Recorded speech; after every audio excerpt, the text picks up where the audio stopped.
Boys, if you clicked on this video, then you're interested in the new summer harvest method. Now in the summer harvest method, you have to put your summer plants over in this crate, and then you get summer points according to how much harvest points you gathered up. And technically at the moment, like before the update, giant ants were the best things in the game. But what if there was an even better pet for doing the summer harvest method? Let's go ahead and test this out because I'm really interested, and I'll show you what pet I'm talking about. Now, just like the giant ant, the axolotl also gives you an extra chance in collecting a extra fruit when you like harvest any fruit. But the good thing about the axolotl compared to the giant ant is that the giant ant has a 10% chance to duplicate a harvested fruit, and if you didn't have any eyesight or you're blind, rarer crops have lower chance to duplicate. The drop chance in a rarer plant is actually pretty high compared to like the axolotl, I think. So let's go ahead and test this out. I'm gonna put one giant ant over here. Now you don't really need your hunger to be full in order for its ability to work, so don't even worry about like feeding them. We're gonna go ahead and test this with the tomato, and we're gonna pick them up one by one till we get like a chance of getting these items. So let's go ahead and check this out. Like 1, 2,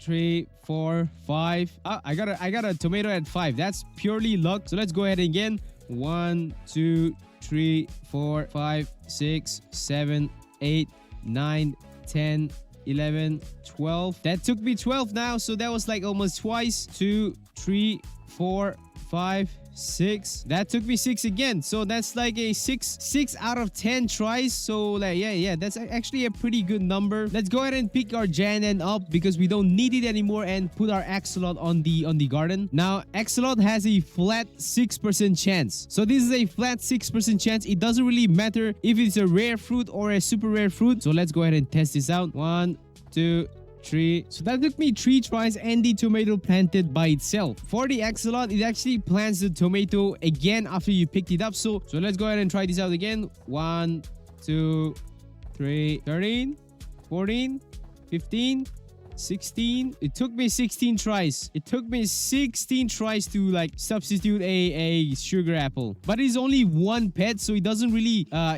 mean anything. If you get like 8 pets, that's about 48% chance at level 1. So this is the axolotl at level 2. It gives you a 6.33% chance. At a higher level, it could reach 7. So that's about 56% chance to like plant a sugar apple again. So in turn, you make like more points if you do use the axolotl, or if you don't have giant ant. So now if you ask me which of these pets I would use for the summer harvest event, that would be pretty hard because both of these pets are really great. For one thing, if I have like 8 axolotl, I could just replant sugar apple, and as you know, sugar apple gives like more points. So if it keeps replanting, I could get like 1 sugar apple for every sugar apple I harvest, and it could give me a lot of points. The same goes for any of these rare plants that I planted over here. These are all rare plants that gives more points than a tomato. So if I replanted it, I would keep on taking the items, extra items, and I would have like a full inventory. I think 2 full inventory before the summer harvest event ends, and then maybe use the giant ant for these tomatoes over here because tomatoes are also still very good. Nonetheless, I think I would stick to giant ant because axolotl is pretty rare to get. Axolotl is a 15% chance compared to giant ant. Giant ant in the bug egg is about 30% chance, so you have a higher chance of getting the giant ant. So just stick to giant ant if you really don't want to switch. Anyways, that is it for the newest harvest method. Make sure to like, share, subscribe, and I'll see you in the next video.